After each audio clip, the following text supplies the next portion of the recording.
Oh my god. I have just left a absolute disaster class of a performance from my club. You can't write this, can you, lads? Can you write this? This is Barclays. Yep, I could write this. Well, I could write Arsenal losing every day. You can't Yeah, write. I did actually get great satisfaction out of writing You this. can't write anything, so leave me alone, Euan. And this here is... because he's dyslexic, huh? This is... Oh my... We got Willian on a free, and I still feel robbed. It feels like daylight robbery. How? Well, his wages are huge. He's on like 200k a week. How have we signed this guy? And the worst part is that he's got 3 assists in his debut for Fulham. Cool. All right. Next game he doesn't get anything. Cool. Next game after that he gets nothing again. Cool. We play him the game after he gets nothing again. Cool. And then we play him again. Oh my! And then you know what the kicker is as well? Do you know what is so funny as well? Pepe comes off the bench against Sheffield United and scores a banger. Cool. He comes on in both of the Europa League games, scores twice. Cool. And then we go into a Premier League game where Willian hasn't performed and Pepe has performed every single time he's been called upon, and we don't start Pepe. Why? Do you understand the frustration that I feel? I can understand there's probably things going on behind the scenes. Maybe Willian is holding Arteta's family hostage. But why on earth can you not slot Pepe in there somewhere? Come on! Because I'll tell you why, Jacob. Because Arteta is a fraud, and he learned from the absolute best fraud in the game, the bald fraud himself, Pep Guardiola. Listen, no, okay. And he learned the fraudulent ways.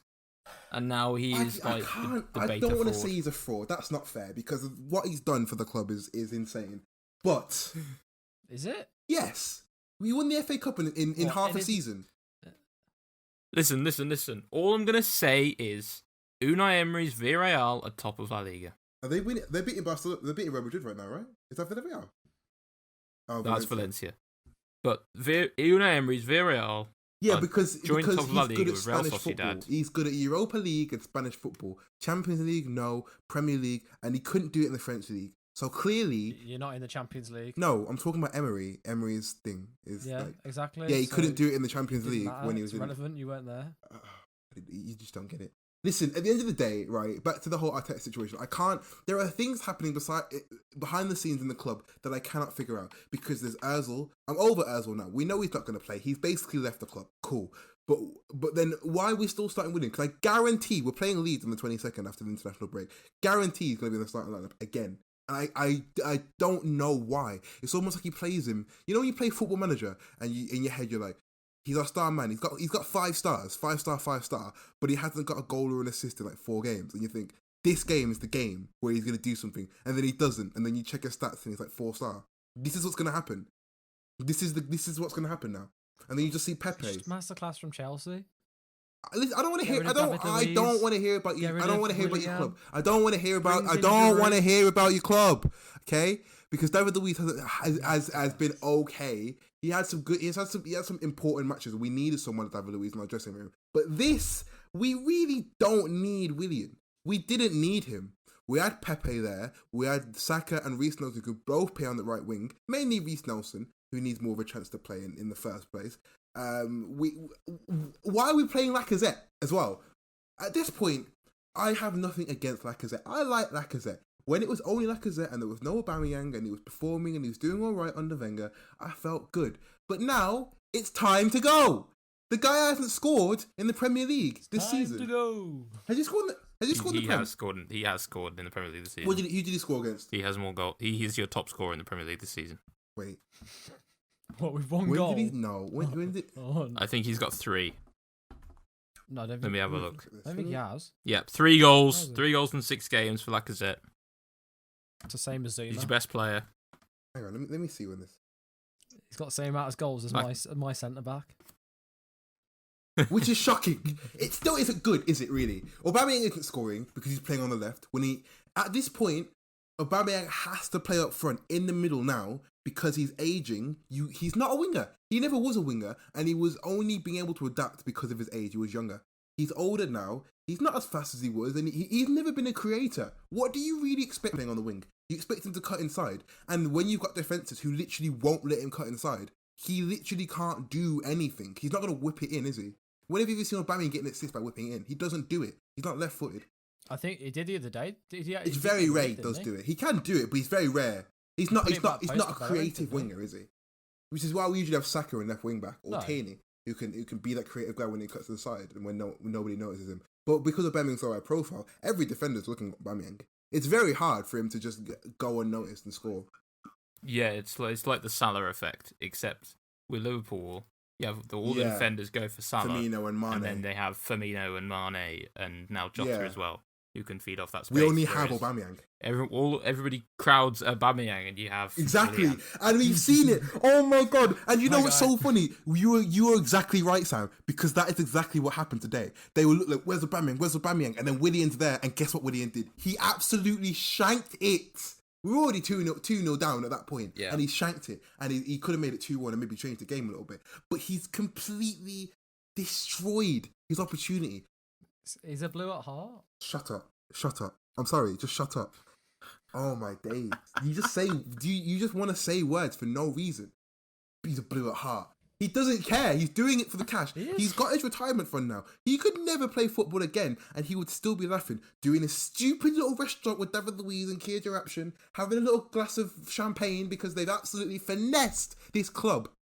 It's so bad. I can't think of any more words. Frank Lampard's master. It wasn't Frank Lampard. Don't even start. Because you offered him contracts. Have an argument with David Luiz, ship him off. I don't mind the signing of David Luiz. I think he's done great for Gabriel. Is it a 3-year contract you got Willian for as well? Is it 3? Yeah. He wanted a 3-year contract. It was a 3-year deal. We were going to give him a 2. Oh my god. I thought it was a 2-year deal. Big L. You know how old he's going to be at the end of that deal, Jacob? His birthday 35. is just before the contract ends. Or after. He's basically 36 when it ends.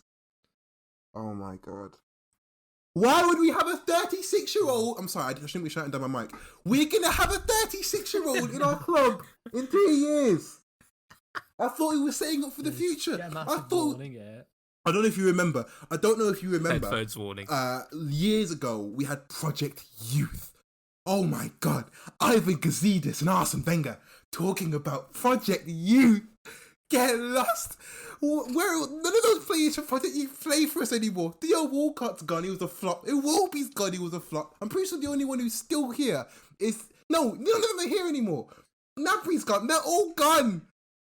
He didn't even play anymore, he was injured. Holdini came just after that, and he was terrible as well. He missed an open goal as well. I can't handle this club. It's so frustrating, and I can't, because we have the manager now. I'm convinced Arteta was probably the best manager we could have got in terms of maybe Ancelotti was available, we could have got him, because we could have had him as well. But he would have had the pudding power. But in terms of position we were in, and a manager who would not take controversy, because let's be honest, if Ancelotti was in the same position, he would have left by now because of the board. Arsenal have is an absolute disgrace that he would have left. We don't get any backing. We barely got back to buy Partey, and then we're supposed to buy Szoboszlai in January. If we don't get him, which I have a feeling we probably won't, then we are literally screwed for the season.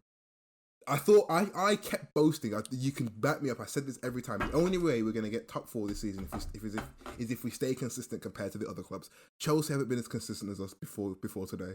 United weren't as consistent. United still aren't as consistent as us before today. I don't think there has been a consistent. There hasn't really. To be honest. Apart from us, I think we were. Becoming If you find your consistent form, you on could. And Arsenal were kind of looking like that. They were looking like they were going to be consistently not great, but at least defensively solid. But as well, that's gone out the window. It's so frustrating to see. But, go on, Ian. Yeah, no, Villa 3. Yeah, it's not a great result, really. Ollie Watkins scored 2. Fairness, this guy was a flipping championship reject. He didn't even do that good. I think he's almost scored as many goals as he did in the championship already this season. He wasn't even that good at Brentford, and he's already. He was okay. Wasn't he? No. I'm pretty sure he was the top scorer in the league. Was it Ben Ross? Yes. I don't know if it's championship. No, Benrahma was a little bit behind him. Either way, making a jump from Championship to Premier League usually shouldn't be this easy, should it? Come on, this is getting ridiculous now. But do you know what I envy about? Do you know what I envy about Aston Villa? The thing I envy about Aston Villa is the amount of creativity in their team. They are genuinely probably one of the most complete teams now in the Prem. Probably behind. They are so. I really hate saying this because I don't like Aston Villa. They are actually. I mean, Jack Grealish is a really all three of their goals. Goals, even though all three of their goals were beautiful, and I think they are complete. They have a pretty strong defense. I think Tyrone Mings is a bit underrated. Their midfield with Grealish and Barkley, they were class today. They were class. Proven to be a fantastic. We don't have any creative midfielders in our team. They have two minimum. They're pretty much free. McGinn's pretty creative as well. You look at their midfield depth. You look at Villa's midfield depth. You've got Grealish, who he doesn't always play midfield. He can play on the wing as well. But I would say at his best, he is like a kind of number creative 8. Central midfielder. Yeah, he's a number 8. Yeah. And then you've got McGinn, who's a great player. You've got Ross Barkley, who's a great player. You got Douglas Luiz. Yeah. Is it Douglas Luiz? Yes, it is Douglas Luiz. He's a good player. And you got Marvelous Nakamba, who has got a great name, which is all you need. Can I just say? Yeah. Imagine if Tammy Abraham was actually. Do you just look somewhere? It's like, where can I bring my club into this when it's not even involved? No. You could be talking about Nigerian listen. second tier football, and you'd be like, imagine if Tammy Abraham or Callum Hudson-Odoi were in their front three. No. But now, hear me out. So you've just said how bad Ollie Watkins should have performed, right? Yeah. Theoretically, that could have been a massive issue for them if they didn't perform. If Tammy Abraham is for a season, he's proved that he can be a Premier League striker. Yeah. And he's been with Jack Grealish and that, it'd still be really deadly. But I think Jack Grealish and Ross Barkley playing as number 8s is amazing. It's really nice. Madness. That second goal, I don't know if you saw. Did you see the second goal? They played so well. Like that was like Namazia. Like the passing in they made our defense look like Sunday League. Like the way they passed through, they made Rob Holding. Your defense are Sunday League. They sent us back about 2 years defensively. It was a joke. Like we actually looked like 17, 18 defensively. It was weird. We actually got absolutely spun by all three of them, and then the finish. I'm pretty sure Saka scored an own goal, and that was that the first goal. No, it wasn't an own goal. First goal was an own goal. It was just disgusting.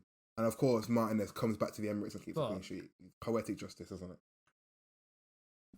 Yeah, but at least you didn't bottle a penalty. Oh, is this your segue? Go on. Yeah, it is, because we've been talking about. You've ruined the segue now, haven't you? You could have just gone.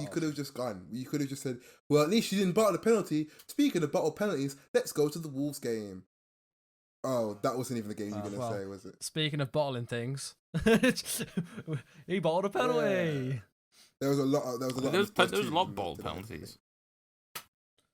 Yeah, but the biggest. There's been a lot of penalties in general. Go on. You start the segue. Finish it then. Oh, sorry, I thought you were saying something. Finish it. The biggest bottle job has got to be the Fulham. Was it Fulham? Yeah. Yeah. The Ademola Lookman. Yeah. I tried to pin him. And he's just. I don't know what he's done. My guy. Oh my god. 98th minute. Everything's on the line. This is your first point, or like second point in the league. And you've done a Panenka in the 98th minute. And of course, you look like an absolute knob now that you've missed the ball. You've missed it. And then imagine the dressing room, and we're just looking at him like, what have you done? You've just cost us the point.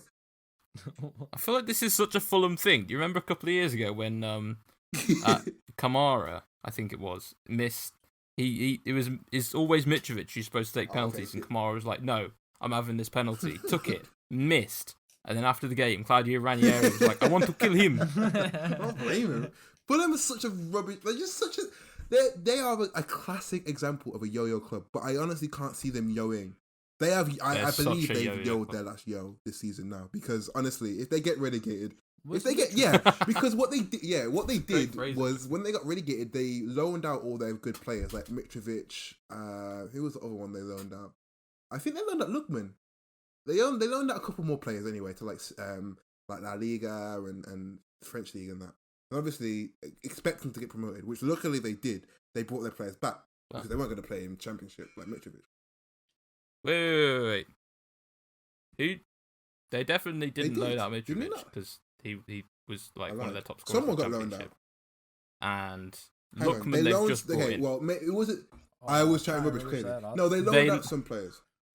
They loaned out Oh, okay. Anguissa. So yeah, okay, that's who I've seen. to Villarreal. He's back now, though, right? Yeah. Yeah. Yeah, he's playing really well actually. got He's him. got like one of the highest So dribble, yeah, dribble rates in the league. they relegate. Yeah, They obviously loan people out when they went and they came back and they brought.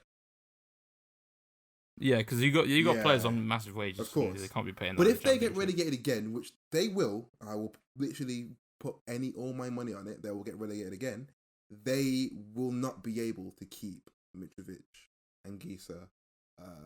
Lookman will probably stay because he's absolutely rubbish. Oh But no the way! rest I of mean, them if is just- Mitrovic, I mean, even if they don't get relegated, Mitrovic surely has to leave. at some Someone's point. gonna buy him. There must be.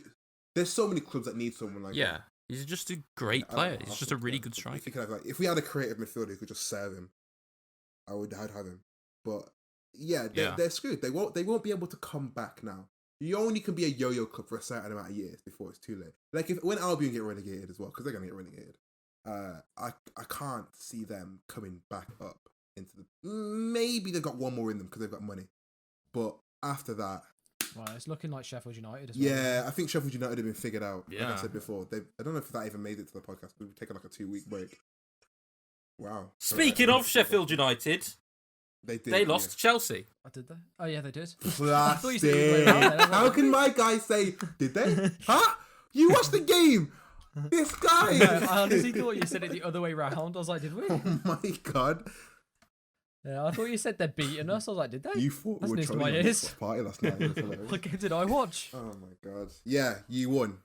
Oh, no, that But was yeah. stressful, that was. I was in a party chat with you lot and you were telling me that Sheffield United That's why scored another. I was like, no. He was there, we were ahead of you. We were ahead of you. Oh, You were Sheffield so just behind scored. on your screen. The anger in your that No. the anger, and then when you saw it pop up, oh, Tammy Abraham scored. It was great. Thiago Silva. Yeah, talk us through the game. Then, what did you think of it? First 10 minutes was Poor. Yeah, classic Chelsea. poor. Defense just went out the bin. We couldn't take control of the game. Couldn't clear anything, and they were just absolutely hammering. I was us. already writing you off as well when Um, you went 1-0 down. I was like, it's over for you now. I was getting Southampton flashbacks.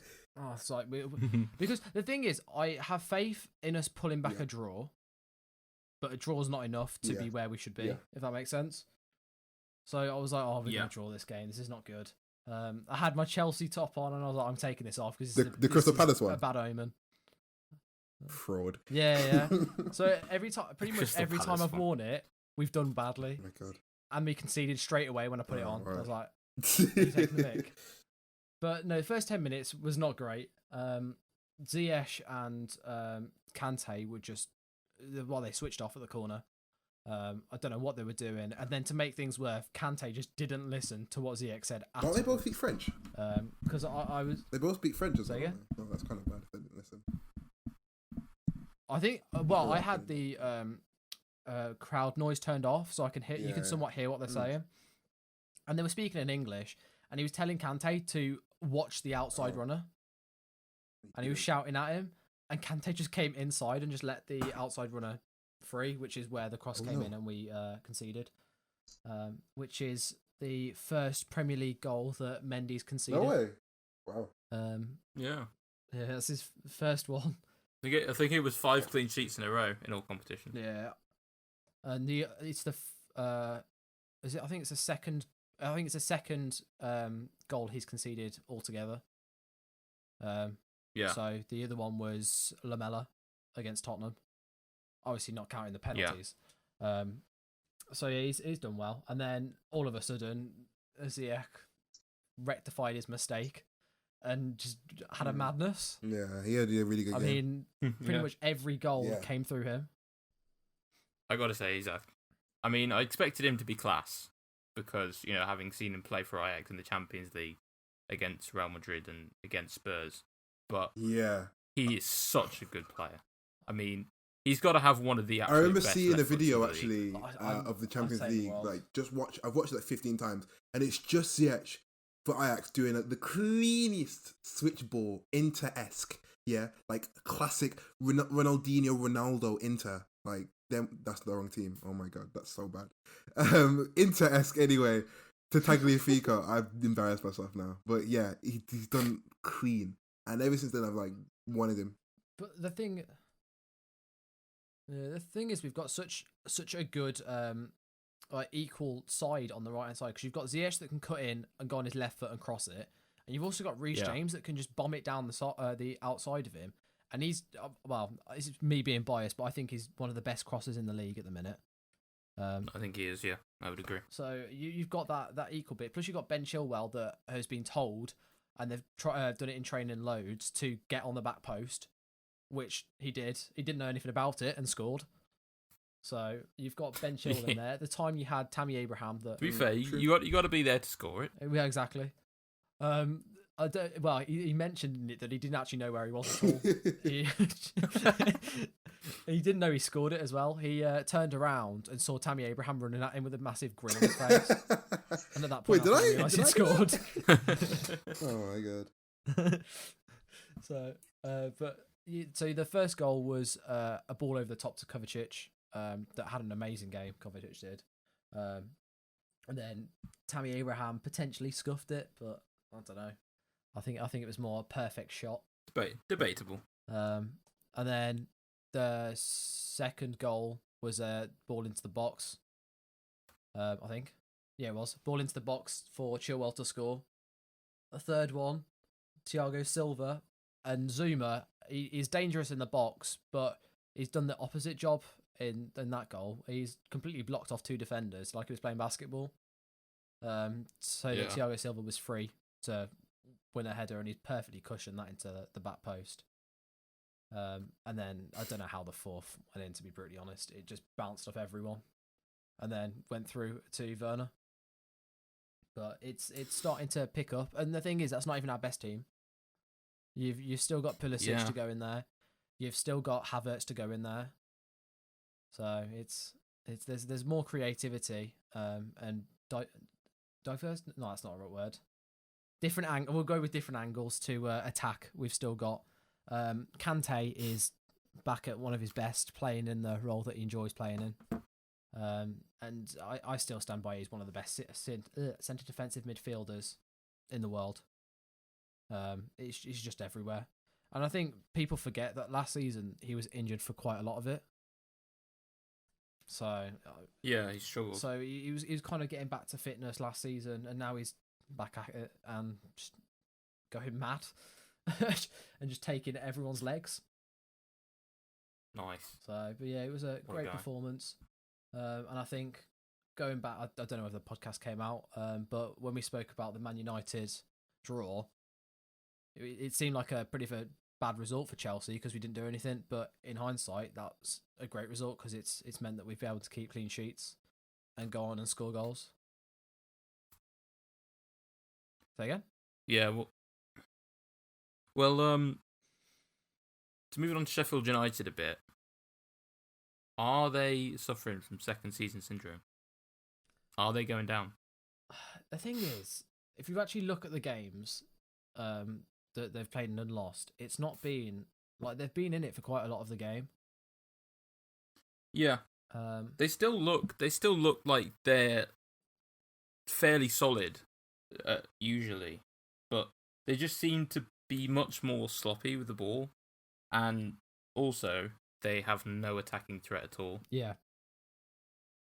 Like they've got 1 point from 8 games.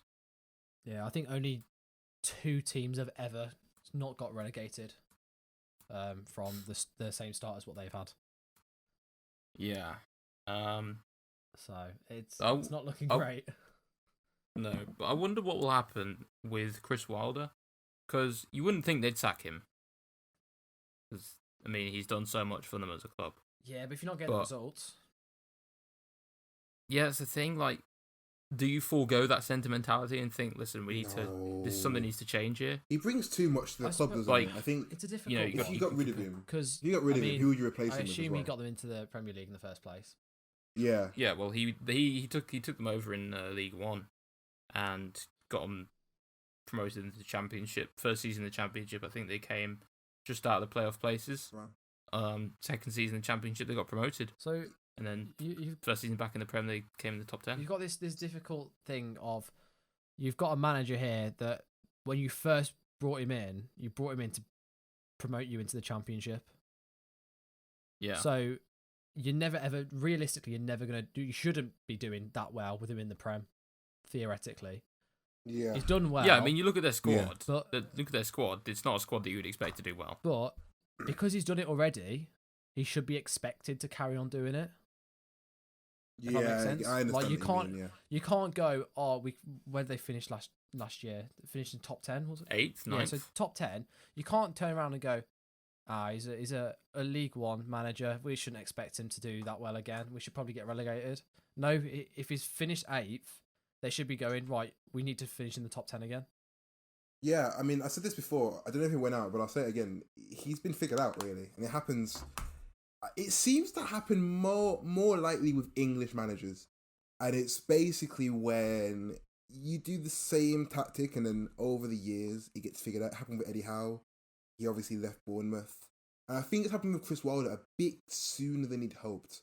Where obviously last season, nobody had seen overlapping centre-back. This was a whole new thing. And now it's sort of like common. Like people expect it. Do you know what I mean? Yeah. So obviously now he's been figured out, and all these clubs know. All right, these gonna overlap, and the DMs are gonna sit back, and then his right back's gonna turn to wingers, and then we know how to figure it out. And then now he's losing these games because everyone's figuring him out, and that could be his downfall. I think it kind of goes a bit deeper, doesn't it? Like the English game has been dominated by foreign styles of play, and that's why you haven't had an English manager. I think you have to look deep into like the coaching, like the coaching courses and stuff that the FA do. Yeah. To get the managers their qualifications, because it's been like this for years. English management just seems to be so far behind where the European game is at. Yeah. Like German coaching, for instance, it's like levels ahead of English coaching. Yeah, I mean, deep at the fact that no English manager has ever won any European like domestic title. Has any English manager ever won the Champions League? No, because I think not the Champions League. I know there's a couple of things where if Lampard gets so far with Chelsea, he's one of the first English managers to do so. What about Europe? Has any English manager won a European trophy at all, domestic or? Before, if we're talking like before the Champions League, when it was the European Cup, then English managers have won that. Because like in the 70s and 80s, we were much more towards the forefront of the European football. But since, I don't know, for the last 30 years or so, has there been a consistently world-class English manager? I mean, Kevin Keegan was good for a bit with Newcastle. I can't think of anybody who was genuinely top quality English manager for like the last 30 years. Hang on, sorry, my dad's calling me, isn't he? Because he's a Chelsea fan, and I'm not a fan, so you have to rub it in. So Lampard is the 6th manager to ever manage a team in the Premier League. No, not in Prem. Sorry, the Champions League. The 6th English manager. Yeah. That's wait, what? Not great. Wait, say that again. So Chelsea boss Lampard is just the 6th English to manage a team in the Champions League. Wow. So you got Harry Redknapp, Bobby Robson, Craig Shakespeare, Ray Harford, Frank Lampard, and Gary Neville. That is. How is Craig Shakespeare on that list? Oh my god, I've low-key forgot. I can't believe Gary Neville. Yeah, I know, but like, it seems like such a cop-out that Gary Neville's in that just because he took Valencia there one time. His win ratio is 0 apparently. But then this isn't right because apparently Frank Lampard's is 0 as well. But Well, It's probably made just before. Probably made just before he started his first game, innit? When the hype was still around. Yeah. I'm pretty sure Arteta is probably one of the first managers to win the FA Cup in his first season. I don't know if that's true, but like, no, it probably is true. But since the Premier going back League to the era. Sheffield thing, if you actually look at the teams they've played against, so they've played against Wolves, which is always a difficult game. Villa, which Jacobs found is a difficult game. Shut up. You haven't played Leeds, them they should have won, which they didn't. Arsenal, difficult game. They drew to Fulham, and then they had Liverpool, Man City, Did and they lose Chelsea. to Fulham? yet. Yeah, they did draw to Fulham. So That's they've the only not point had- that Fulham Oh no, got. it was West Brom that lost to Fulham. My bad. So, I mean, if you look at that, they've played 1, 2, 3, 4 of the big six. Oh, I can't say top six, but they've played 4 of the big six out of their 8 games, plus Wolves and Villa that are on fire. I wouldn't. Yeah, I put wouldn't Wolves say on Wolves fire. were on fire. They just lost. No, sorry, I meant Wolves and Villa that are on fire. Villa, as in Oh, Villa right, being on fair fire. enough, fair enough. Where Wolves are Yeah. always going to be a difficult game, no matter who they play. Speaking of, Unless we play Leicester. yeah, which is hilarious Apparently. because you guys didn't do very well at all today. I'm still a bit No. iffy about that penalty. I don't. What do you think of that penalty, Sam? I know Ewan holds very different views on this, so I don't want to get into an endless debate because we've already had one today. But I believe that when he's running at that speed to get back, and then he has to stop himself to try and block the cross, his arm is going to move out Yeah, because that is natural, of course. So, and I'm going to be as civil as I it's can. so with this. Yeah, I think it's really difficult to just to balance yourself when your arms are just like pinned to your sides at all times, because that's not natural. No.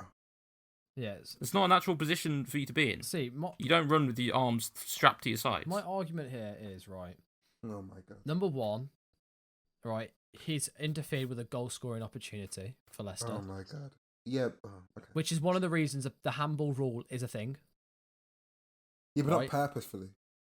Right, number two, he has managed to turn. So if you actually watch it back, he's running at full sprint with his arms going out, which is fair enough. Mhm. Then he stops with running with his arms out loads and starts to turn. And as he turns, his left arm comes out, and that's where it hits him. See, and then the other thing is, if his arm was slightly facing more towards the floor, and it hits his arm, then fair enough. I think it's really hard. You would, hang on. Because this guy isn't thinking, all right, what angle do I have my arm at in conjunction to my elbow? Yeah, No, this but is you like don't 35. have your arm perfectly horizontal. Listen, you. At the end of the day, the decision the VAR people have to make is, A, is it natural position, and B, is he purposely interfering, or is it ball to hand? Because you keep forgetting that we had this and also, argument is there before. anything he could have done? Yeah, to get out of the way? we had this argument before. Is it handball? Simple as, is it handball or is it ball to hand? And it's ball to hand because he literally. What was he gonna do? What is he supposed to do? Stop running earlier so he can whip it in? No. Run faster? No, because he's running at full sprint as it is. What honestly? No, but he's not though. That's the thing you're missing. He's slowing down. He's So always slowed yeah, down by but this okay, point. all right. Yeah, but it's the balance. It is like balance, you use yeah. your arms to balance yourself. If he runs too particularly fast as you well, he's turn. gonna whip it behind him. What's he? No, but surely if you're literally about to turn away from it, why are you sticking your hand out? He's not. He doesn't want But to he's stick not his sticking hand his out. hand He's out. just trying He's to using balance. his arm to balance himself. Otherwise, when he he's gonna turns. absolutely eat grass, and he doesn't want to do that. I mean, either way, it was irrelevant because you ended up conceding another penalty. yeah, which I think was a Well- fairer penalty. I think that one was actually a penalty. That one would have been a penalty. Was it 8-0 for both? Did he concede both pens? Oh wait, no, it wasn't. Right, that one was a penalty. I've fully put my hands up and say there's a bad tackle from Ryan Aitnuri. I remember thinking for a second that they were going to rule it out for offside because Vardy was That was the offside, but it worst wasn't thing actually I've Vardy. ever seen. It was James Justin who we were looking at, and he wasn't offside. So, it did eventually get given. I don't know why But they even had to do my the man offside Rui there. Patricio. It was just one of those things they had to check, I suppose. But my man Rui Patricio pulled out a penalty save. He's a pretty good Yeah, penalty he's actually Yeah, saver. he's very good. Very overall, very good keeper. Very consistent, reliable keeper, which is not something you see as often as you think. Actually, Well, keepers keep you in games. and keepers win your titles. So Yeah, keepers do keep you in games, which is what we saw from the other end as well with Kasper Schmeichel, who made at least one absolutely brilliant save against Ruben Neves, which it was like the first shot on target Ruben Neves has had in like a year. A brilliant save. It was a class save. No, but if you look at it, he moved over by that point. Exactly. That's good positioning. Yeah, but the actual save itself, I wouldn't. You're expecting him to make that. You're so negative, I swear down. I don't know. It's still a good save. I just wouldn't say it's amazing. Okay. Well, anyway, I'm just being picky now, to be really honest. Listen, Kasper Schmeichel and Rui Patricio are two very good goalkeepers. End of story. But from Wolves fan perspective, I would say this is one of our worst performances of the season. Yeah, well, you didn't score because that's usually not a great sign. Yeah, it's quite a big bit of football, really, scoring.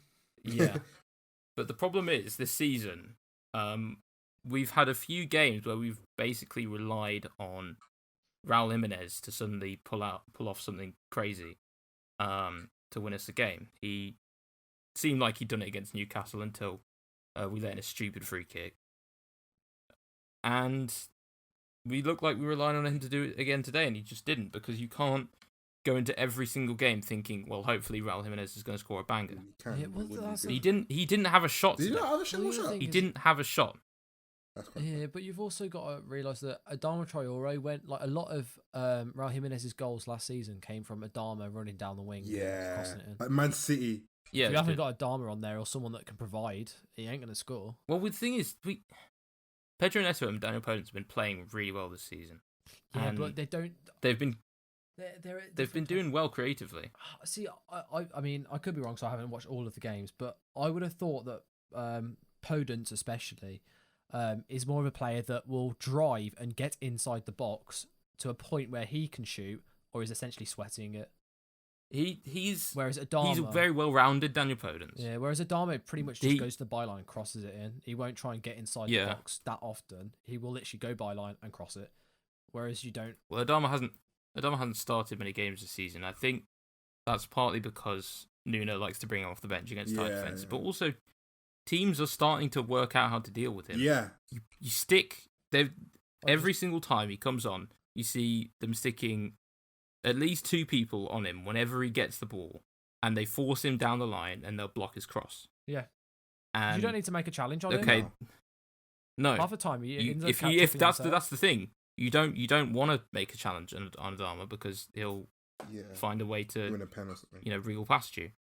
But if you just wait and you just block his cross, then he's pretty ineffective, to be honest. Yeah, well, I mean, I don't know. He's been pretty effective all this season. I don't know if you saw it with crowd noise or not, but when crowd noise is turned off, you can hear the Leicester bench shouting at the defenders. Don't make a challenge. Don't make a challenge. Yeah. You could hear them saying things like, "Don't foul him. Don't foul him." Yeah, it was very much just jockey. That's it. Keep him because old LT. Yeah, exactly. Hold LT. And the most dangerous bit is when he's on the byline. And if you don't make a tackle then, and he hasn't gone past you by this point, it's an easy block, really. Yeah. He's very effective on the counter-attack when he's got loads of space to run into, and because then he's unstoppable.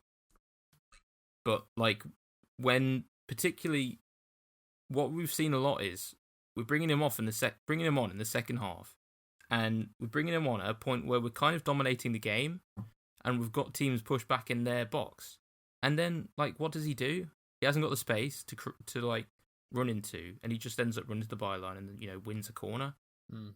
And in those situations, I think I'd rather have Podence, who's much more well-rounded as a player. He's a decent goal scorer. He's a decent creator. I think he's a class player. And I'd rather have Pedro Neto, who I think is an absolutely brilliant prospect. He seems very powerful. And he's played very well this season. He's a very good dribbler. He's got an absolute wand of a left foot. Yeah, he can pull off some great finishes. Type of player that can just drive and hit one. Yeah, he can absolutely. But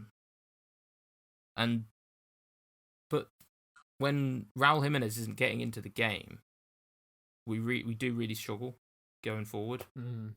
And he barely touched the ball all game. He didn't have a shot. I mean, Fabio Silva came off the bench in the last 15 minutes, and he had more shots than which is Jimenez. good to see for a prospect. It's good to see from his perspective. I'm hoping that he'll get more minutes. But that could also be He hasn't Leicester really had a chance just so playing far. Raul Jimenez out the game. Yeah. They know how to deal with Jimenez, but not Fabio Silva. I say Brandon Rodgers could have said at the start or even at half time, one person sit on Raul Jimenez, make sure he don't get the ball. Yeah, That's it. and I got to say, Leicester defended very well the whole game. Yeah. Very solid defensively. And from their perspective, it's very good to see that they have both sides of the game. Where, like against Leeds, for example, last week they were very good attacking, and they just constantly were such a danger on the attack. But then in this game, they showed the other side of their game where they can really sit back and be really resilient defensively, and just hold on to a lead. So I think Leicester are really a team to watch this season. They're actually top of the league at the moment. Yep. So they could be I mean, they pretty much bottled Champions League last season, but they could be definitely a dark horse to go for it again this season. Has anyone heard about them in About Europa that League? I again. haven't really heard much about how they're doing there. I think they're doing pretty Yeah, well. they're doing well. As far as I know, they've won all their games. Oh. I tell you what, they could be contenders to win. It wouldn't surprise me. Absolutely. Yeah. Be nice to see him in the Champions League again, because they did well in it last time they were in there. Okay. Yeah. But obviously the league table didn't allow them to go back into it, so which is quite funny. Speaking of clubs who haven't done very talk well in the about- Champions League, I stole it. You got it. You got there first. I was literally about to say that. Clash of the Titans, lads. Liverpool, the previous winners, and City, the winners before, battling it out. We had drama, missed penalties, other scored penalties. This was it was a pretty anticlimactic game. As someone who watched it, I didn't really enjoy it. But The first I'm half not gonna was lie, good. firstly. I thought. yeah, First half I thought there was really some action. exciting. The second half was much less. But I mean, what do you expect? Because the amount of injuries that both teams have, I think City are all right now in terms of injuries. Because Aguero's back. Jesus is he back? It wasn't there. Yeah, Jesus scored. Yeah, he did. Yeah, he did. Oh my god, yeah, he did score. That's even worse. God, I watched it. Yeah, Jesus was there. Who else was meant to be injured? KDB was back. Probably unfortunately. So they pretty much had their strongest squad, which is it's a bit worrying when you've got Kevin De Bruyne or De Bruyne. I don't know how you say it. And you've got Aguero and Jesus, and you can only score one goal. I guess it's against Liverpool, but a Liverpool that's hindered. They have no Van Dijk, no Fabinho. They played Matip and is it their youth centre back? I don't know who he is. Gomez? Uh, Is it not? I'll take a look. I'll take a look at the Yeah. lineup. Is it not Gomez? Yeah, Gomez was there. Joe Gomez No, did play. Was Matip Let's see. injured? Yeah, No, it's Matip Gomez. and They had that Gomez. youth centre back they played the other day when Matip was injured. They had who came on? Oh, it was Milner that came on for Trent. Yeah, I mean, you think you'd be able to score make more than one goal, but they got their one, and I guess they'll take it, but they could have done so much better. Was it a penalty? Yes, I think it was. So that was a penalty, but Well, the which Wolves one wasn't. see, I think it was the hand is slightly Yeah. further out, I don't think it was. but it definitely was slightly further out, but I think it's still the same It's the situation exact as same Kilman. situation. He's Like, turning and stop. He's turning. I'm not sure that there's anything he can do. He's turning. We've already had this Yeah, debate we need to once. go again. No, We don't need to have it again. I'm just making sure people are consistent with what they're saying. All right, Yeah, I'm not convinced it's a penalty at all. we'll never know. That's fine. I mean, VAR said it was. All I want to see now. I've been converted. It would have been bad if VAR said it wasn't, because then that would have really reflected badly on the decision against Wolves. Yeah, no, I said that. I said if it's not given as a penalty, then I'm confused on the Wolves one. I want to see Yeah. VAR and referees in general just be interviewed afterwards and talk us through what they were told, what their thinking was. They get slaughtered. Well, they get slaughtered anyway, but I want to understand their thinking because we're left in the dark. We don't hear them speak like in rugby or whatever. We don't get to hear them after the game. we literally have no. It's an enigma. We have no idea what they're thinking. They could literally be like, "Yeah, we're gonna rig this game. All right, cool." We would never know. This. Well, have you seen the video of the referee that was mic'd up? I did. The Australia in A League. So VAR. Was it A League? I don't know where it was, but they went to VAR. He was talking to the VAR guys, and he turned round and said to them, "Oh, shall I go to the monitor just to sell it?" So I mean, that's a bit of a joke, really, because you go into the monitor to check it yourself. Yeah, exactly. Not to sell it to the players. I can understand why they do that, though. I mean, if I was in the situation, like, if they were like, you didn't even go to the monitor, how can you tell me this and that? But you shouldn't say just to sell it. You should genuinely go and look and yeah, have a that look shouldn't be yourself. the reason you go in there. It should be the reason you go in there is to double check yourself. It's quite disappointing to see. I mean, why are we watching football if it's basically just a lie? Like, just It's WWE 2.0. WWE. It's just storylines. To be fair, I have Pep thought Guardiola sometimes enters Old Trafford with a stool chair. Yeah. but it's a good result for everyone else. Man City, the draw. Yeah. Yeah, there's plenty of people The be top. happy with It's this. not looking like it's going to be a top 2 now, isn't it? It's going to be a very tight top 4, which is cool. I feel like Everton. Yeah. Everton is I don't know starting who to it's gonna cool be. down a bit now after losing to United. They could probably they'll most likely get Europa League. Champions League seems like a stretch. We'll see. I mean, we're not even halfway through yet, so we are close. It's too close to call with who it could Don't be. deep it though. We're nearly in December, nearly in January. So I think people. This year's gone so fast because of what's going on, but like soon we'll have January, and I guess we have to talk a bit about transfers now. Soon Transfers. we have rumours. We have a couple for Yeah. Arsenal. I don't know about your clubs. Chelsea it's better gonna be not. Chelsea. Are you really spending money in January? Are you Pardon? guys really spending money in January? Mr. Declan? Or Mr. You're not going to Rice, get sorry. Declan Rice in January. There's no way West Ham will let you have it. And we're also potentially looking at there's rumours on I'm gonna butcher this name, I always do. Upamecano. Yeah, Upamecano. You got it right first. Yeah, You got the right I can first see. time. I can see you getting him. Upamecano. And Zakaria and Declan I Rice. swear it's Zachariah. rumours. Didn't we settle this on Xbox? Was it Zachariah or Zachariah? Or was that? No, Zakaria. Yeah. All right. Whatever. Okay. Sure. Him and I can see you getting them too, or I can see you get Upamecano because he wants to leave anyway. No, it's one or the other. I think if we don't get Declan, we'll try and go for. But well, Zakaria. Upamecano's not a centre back, so I mean not a CDM, so I don't know why you'd go for him. No. I'm saying so either Declan Rice or Zakaria Yeah. as CDMs, Yeah. or and then on top of that, we want to look at getting another centre back because Thiago Silva's one out of contract in a couple of years, and he's getting old. So you need someone young to come in. We have Tomori, who's there. No way, you're not playing him. Why hasn't he played? His quality. I mean, he was meant to be going on loan. Yeah, he didn't but want to. He didn't want to go. Was it West Ham? I don't know where it was going. To be honest, I can't It was remember. on deadline day. He said no, which kind of ruined West Ham's plan. He's probably kicking himself now. 'Cause but- if he went there, it would have been sick. Either way, the Upamecano won't happen till the summer transfer. I don't think.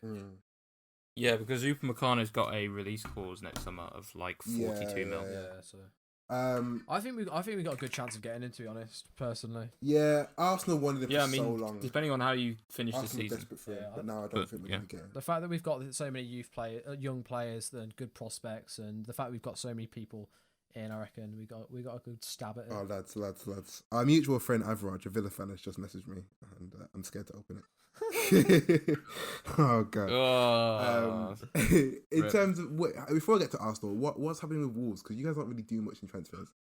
transfer Yeah, transfer you got wise. any? I haven't seen. A thing. Sounds like Wolves. I've seen nothing You guys at all. don't really talk. I didn't know about. We barely get any transfers in the Yeah. transfer. And to be window. fair, you don't Let get alone many rumours, rumors. blimey. Yeah, I didn't hear about the Yeah. Fabio Silva rumors until you signed him. I saw him on your Instagram. I was like, wait, what? Yeah, with we to be fair, we seem to be very good at keeping things Yeah. under the wraps. Like Which is good. we suddenly emerge Hey guys, out of nowhere, got any these guy? big And signings. he's multi-million. We're pretty good at Yeah, that. that's cool. I like that. Unlike Arsenal, I guess because you're a small club, you don't really get many people that really care. Whoa, I'm having that. Small club mentality. If a Chelsea, if there's a Chelsea target, they target people who were never even linked. So obviously, that's big club. Speaking of my club, we are linked with creative midfielders. Thank God. Do you know? No, shut up. Do you understand? Right. It feels good because usually as an Arsenal fan, whenever we need someone, we're linked with literally the opposite. For the longest time, we needed a commanding centre back, and we were always linked with like centre mids, left wingers, players we didn't need. And for once, well, this is the second window. Last window we were linked with centre backs, and we got Gabriel. This window we are linked with an attacking midfielder, and I think we might get Dominic Szoboszlai, who is the football manager god. If you ever signed him, this is the reason why I know him. If we got him, that's big because I remember I saw him in the United game and he scored an absolute worldie. I watched a little bit. I watched him against Bayern. I'm obviously not watching the Austrian Bundesliga, but he looks good from what I've seen in Champions League. So if he came, his stats in the Austrian league at least are pretty amazing. Last season, I think he got 18, 19 assists, something like that. Ireland, this season, 437 minutes, 1 goal, 5 assists. So he looks like a bit of a creative masterclass. We don't have. Do we even have? I don't know if we have like five assists. I don't think a player has got more than 2 or 3 assists this season in our squad. So him alone is already beating our team. Even if he got like 3 or 4 in that season, he's still doing better than most. And so I think him being around. Bellerin's got 2. Willian's got 2. Willian's got 3 actually. No, he has got 2. Yeah, you're right. He's got 2. No, he's got 2. I hope we get him. He's got a really nice release clause because it's Salzburg. So it's like 25 mil. And I can't see him going to Leipzig. So I think we're gonna do it. 25 mil in January isn't bad. It's a release clause. Apparently they've already That's a good price. I mean, what's his name? The rumored god. What's his name? You know his name. Fabrizio! My guy has already reported that on his podcast that they we like to shout out smaller podcasts, don't we? So check out the Fabrizio Romano podcast. Small podcast mentality. Give him a bit more attention. We'll give him a shout out. He was talking about it. Shout out to Fabrizio Romano. He was talking about I know he looked that we've already offered him a contract. We've already spoken to him about contracts and like got a 5-year deal written out. So literally, when deadline day comes, we're just gonna do the release clause. Hopefully, we'll do it a bit nicer than we did with Atletico and actually give them warning. We're gonna do it and like shafting them at deadline day and leaving them with that party. But if we got him, I think we'd be fairly complete with because we've got creativity. Our defense before today was solid. Our attack with creativity is solid because Aubameyang, if he gets service, it's amazing. It's like a running restaurant. We've got the waiters who serve up the ball. We've got the diners who score. The chefs at the back are defenders. Can someone of you stop me? Because I don't know where I'm going with this. Yeah. Are you okay? I'm gonna say, Jacob? what club are you talking about? It doesn't sound like Arsenal. No, but I'm saying we'd be complete. We'd be a complete squad, I think, if you just get creativity. What, by one player? I don't think you would. Listen, United got to Champions League football from nowhere with one player in January, so I don't see why we can't either. And I think they fraudulently managed to get penalties. Yeah, that's what they did. Yeah, but I think we are better set up than United to do that because United literally bought one player. They got lucky. Whereas we actually have people who we've got a team surrounding him already. If he came in and just all we have to do is make good passes, and we have players who I believe have got good enough finishing on the end of it to do it. That being Arteta's just not the one. I don't listen. I know I dissed your manager, but you really can't diss mine because he's already smoked you twice. So don't send to my manager again. I don't want to hear it. Nah, it's all right. Arteta did really well in the Premier League last season. Didn't do bad. He's steadied. To be fair, he definitely did better than Lampard. The ship. Lampard took Derby from 6th to 6th, and everyone rejoiced. I don't want to hear it. You can't really say anything. Lampard got us Champions League football. Yeah, we had to, and you're already in a Champions League position. I don't really want to hear it. He definitely didn't have to get us Champions League football. Financially, you had to do it. If you didn't, I watched a Tifo football article on this, right? If you didn't get, you see, I've already got the knowledge. I've done the research. If you didn't get Champions League football, you would have been financially screwed. FFP would have hit you hard, but luckily you did. That's all that matters. Do you mean luckily? Masterclass? And he's going to do it again? We're just going to let it resonate. You can just think about what you've just said. Mate, all Lampard right, thank is the you. one. All right. So, yeah, that's football. Speaking of terrible managers, I think we should move on to Ole Gunnar Solskjaer and Manchester. Bam! Oh, I thought you were When gonna say Arteta, then I was Solskjaer's gonna say, job what's is next? on the line, he turned into prime Guardiola, It's not- Bielsa, Mourinho. It's insane. All the players just turn up. What is going on? They can lose to Arsenal 1-0 at Old Trafford the one day, and the next day they're slapping up Everton 3-1. What? Oh, part of me wants him to get sacked, and part of me is like, actually, I want him let's to just stay. let We him want him keep to on stay as losing, rival mate. fans, surely, because the longer he Yeah. stays, the less. The problem with them is the only thing that's going to keep us, Chelsea and Arsenal, from worrying about them in terms of getting top four is their lack of consistency. If they can't be, they've only got 1 point from home this season. If they can't be consistent, and we are, then we will beat them. We will be above them, and that's one team to knock out of the top four. They're in 14th. That is so bad. That is so bad. I mean, they have got a game in hand, Uh-oh. which would put them into. How far could they go up? It would put Literally them just add pressure. in. If they scored 2 goals, it'd put them on just above you. 8th. No, 9th, sorry. It's still 9th. not good, is it, really? Top 10. No. Like, wow. So that's no. I don't know who their game in hand was meant to be. It's just bad. It's just so bad. Well, It's shocking, we'll see. isn't Can't it? remember. But let's be honest. I think because I know what United have tried to do. Because a lot of clubs do this thing where it doesn't work out and they sack their manager. You saw it with Norwich, not Norwich, Burnley, by the Watford. way. You see it with Everton. Did it, and it seemed to work out with Everton because they got Carlo. A lot of clubs just sack their managers after they do bad. But I think what they try to do is sort of the Alex Ferguson thing, where you just give them time, you give them some seasons, give them a few windows, see what happens. So they have a full team that they've built themselves. And then see how it works, because they've obviously not done that for the past 5-6 years when they had Van Gaal and a bunch of other managers. They just Ollie's sat at a Tesla wheel. there. He puts it on autopilot and they win, then- and then he takes control of it again and they lose. Yeah, it's quite bad.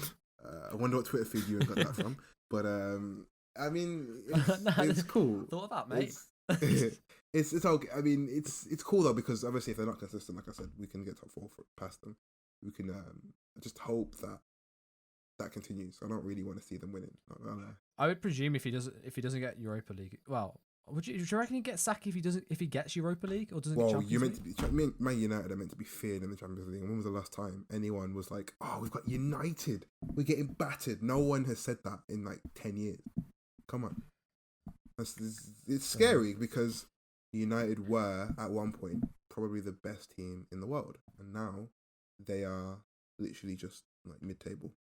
What a fall from grace. They're not even mid-table. Well, with a game in hand, they should beat Burnley. Bottom of the table. To be fair, they lost to Burnley last season, so they can't seem to handle Burnley ball. I think they've had a better start this season than what they did last season. Well, yeah, anyone would have a better start from this season than they did last season. It was abysmal. So I mean, and they got third. Yeah, so that's the thing, isn't it? Yeah. That's the thing, because you can't write off teams so early. I say that, and I've literally written off pretty much half the teams in the Prem this season already in this one podcast. But I think, late pushes happened. Leicester looked like they were guaranteed Champions League. They were up there. I think someone did the stat, and they were up there for over 300 days, and then they ended up not getting it. I think they only went out of the Champions League places on Yeah. the last day of the season. So Yeah, it was. it's you never know.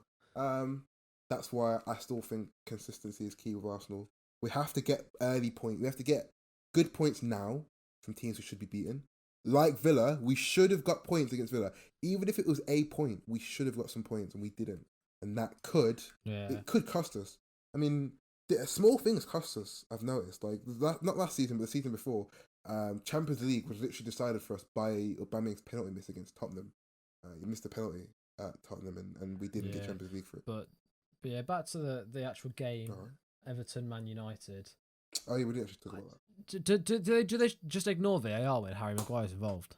Oh, Is that what they do yeah, now? I feel like they just feel sorry for him, and they're like, Sorry. no, they- not sorry. they It was just against don't- him. It was against him. That's even worse. He should have got. They just hate him, don't they? They just don't look at VAR. They feel sorry for Chelsea Pickford, is won. what I was going to say.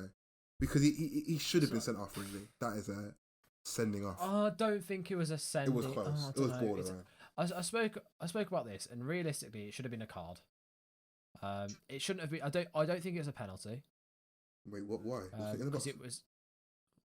Wasn't it in the box? So no, this is my theory. So it's an off the or after the whistle incident or whatever you want to call it. Because Harry Maguire has pushed Pickford when he's handled the ball. Yeah. So that's a foul.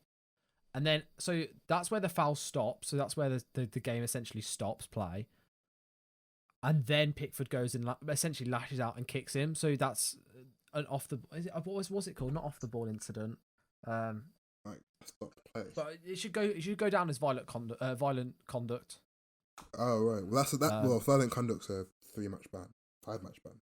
So because he has literally just lashed out and just absolutely kneed him. yeah.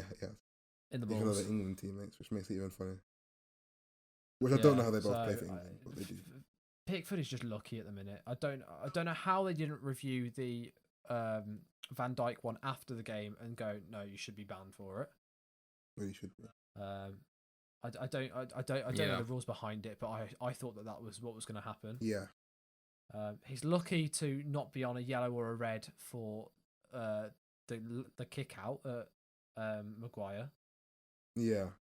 So I don't know how he's getting away with it. But if you can get away with it in an England game, that's fine by me. I'm happy with that. I think everything goes out the window in England games. Which makes me... I always wonder what it's like when you're like... Because if you're a rival teammate and you're playing against them in England, does everything just go out the window? Like your rivalry? Like do you just become friends? So I think it's changed over the years. So before, when it was the old golden generation with Rio Ferdinand, Steven Gerrard, Frank Lampard... Well, there's no Man City players in there, were there? So. Bit different. They used to not sit next to each other at all.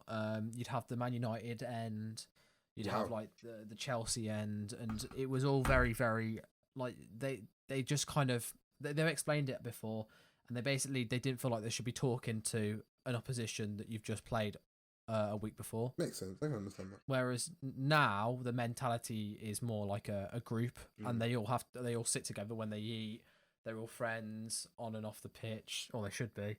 And it's trying to keep Gomez and Sterling. Kind of make it a better atmosphere. Sometimes Gomez and Sterling aren't eating together, but we'll never know. Yeah, but it's a lot better than what it was beforehand. But the biggest problem with England is the manager. Gareth Southgate. It's time to go. So, but he won't go. He's not. Who honestly would you replace him with? Like, we've already had this conversation. There's not many good English managers, and like I can't think of who honestly. The thing is, though, it doesn't actually have to be an English manager. It doesn't, but it's England, so it kind of does at the same time. Like, well, didn't we have Fabio Capello? Then? Yeah, but that was our last foreign manager, and then like we're very like what's the word, like patriotic. Like we're not gonna want a English manager to manage England when it's England. Like it's coming. Well, you want it to come home. And you want the whole team to be English because, Brexit football. You know what I mean? So, yeah. But either way, I think the players that we've got will do enough just to keep. We have such a good team. Imagine him with an actual quality. Imagine Pep Guardiola managing the England team. Like, oh my days. Like it would fit his play style so well as well. Like I think we're bigging them up a bit too much. I don't think we're that good. I would say so. I think our front three is world class. If we play the right midfield, it's good. I know you like Mount. I like Mount for England, so I'd say Mount and Grealish together as like a 4-3-3. My three midfield, and I think this is very controversial, is Rice, Mount, and Grealish, because I think you want to put Henderson in there, but you've got two very good attacking players and then a very defensive player. Yeah, true. Which tends to work. I think if you were playing two in the middle, you'd have to play Henderson and probably Maddison or Grealish. But when you've got three there, you need two attacking, one defensive. We're saying this, and I completely forgot we have an international break coming up. Do you know who we're playing for this international break? We're playing Ireland coming up on Thursday. This Thursday? But it's also all... That's a friendly. It could all go in the bin, though. Possibly. There's news that because of this, the national lockdown that is occurring. Yeah, I don't know why we're doing they international. might be all cancelled. Why are we doing? To be honest, I don't really think there should have been another international break. The amount of players who came back from the last international break with There's basically no Wolves squad, right? Because they all messed up so many teams. It was ridiculous. Like the amount. Yeah, you're right. The amount of players like Ronaldo couldn't play. They robbed us of the latest Messi v Ronaldo game, literally because of the stupid international break. I got COVID. They fully. We have to wait now. It's not gonna be for a while. Because I think was it next week or week after? Well, it's gonna be ages now because of the flipping international break. So we've missed that. I think it just risks everybody for no reason. Nobody even really likes international breaks this time of year. We only like it in summer when we can sing "It's Coming Home" and sit in beer gardens. This means nothing. I was say beer gardens. That's the one. Oh my god, beer gardens! They robbed me of that as well. It's my first year being 18. I want to sit in a beer garden and watch the Euros, and it got cancelled. But hopefully next year will be all right because I want to see them. Well, I think that's everything that we've spoken That's about. a wrap. Do you want to wrap it up then? Thanks for listening to this episode of the Active Podcast. If you enjoyed it, please like, comment, subscribe. We appreciate every single one of those.